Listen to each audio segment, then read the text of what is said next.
I'm standing in front of the original factory building from the Moses King Brick and Tile Works National Historic District. This building was constructed over a period of years. It started in 1924 and it housed the actual equipment that made the bricks. The clay was brought up from the pit below and brought into this building, ground into a fine powder, mixed, sieved, cleaned, and put into a pug mill, which is like a gigantic Play-Doh machine, and extruded. The factory contained all the machinery necessary to produce the bricks, the green bricks, which came out soft. The factory top, the roof above the tower, was part of the assembly where the elevator brought the clay up to get into the sifter. It's a definite part of the building, although it looks like an add-on.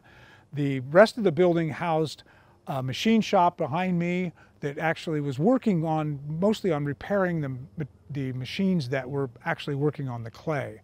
The men that worked in here were part of the whole assembly of men. Most of them worked out in the kill yards where they were moving the bricks.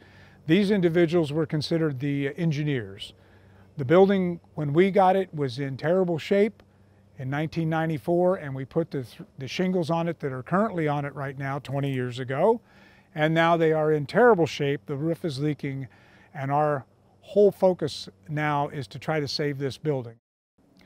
As everyone knows, once a roof goes, the building collapses. As you can see, as I'm sitting up here on top of this roof, the roof is gone. It has been over 20 years since these 3-in-1 shingles were put on, so we have to start saving this. So we're starting to get tremendous amount of leakage underneath. The structure itself is in danger, so we got together with our board of directors and decided for an appeal just for this roof. What we decided to do was launch an appeal to cover the materials and then use volunteer labor to put the roof on. We're going to go back to the traditional metal roof that was on this factory originally when it was built, and we're going to use local help and a couple of experienced carpenters who have volunteered their labor to help us figure out just exactly how to do it. As you can see, the structure is not in good shape, so the preliminary plan is to use the money, the beginning of the money, to start supporting the roof and get it flat. The total value of our appeal is $10,000, and right now we're setting at about 75% of that. We have just a few days left. It was a 90-day appeal, and it ends on May 31st. So we're kind of getting down to the wire. We're trying to ask people to help. We've had donations come from in as far away as New Orleans, Louisiana. So we did this without really a hope. We knew it wouldn't be big donations. It was going to be the mom and pop $10, $20, $100.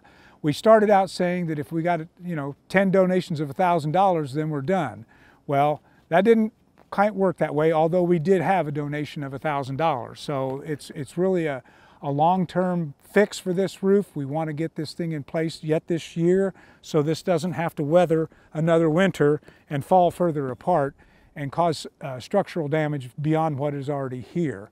So this is what we're trying to do, and this is the appeal we're trying to make to people right now, is to help save the National Historic District's largest building and its original and only factory.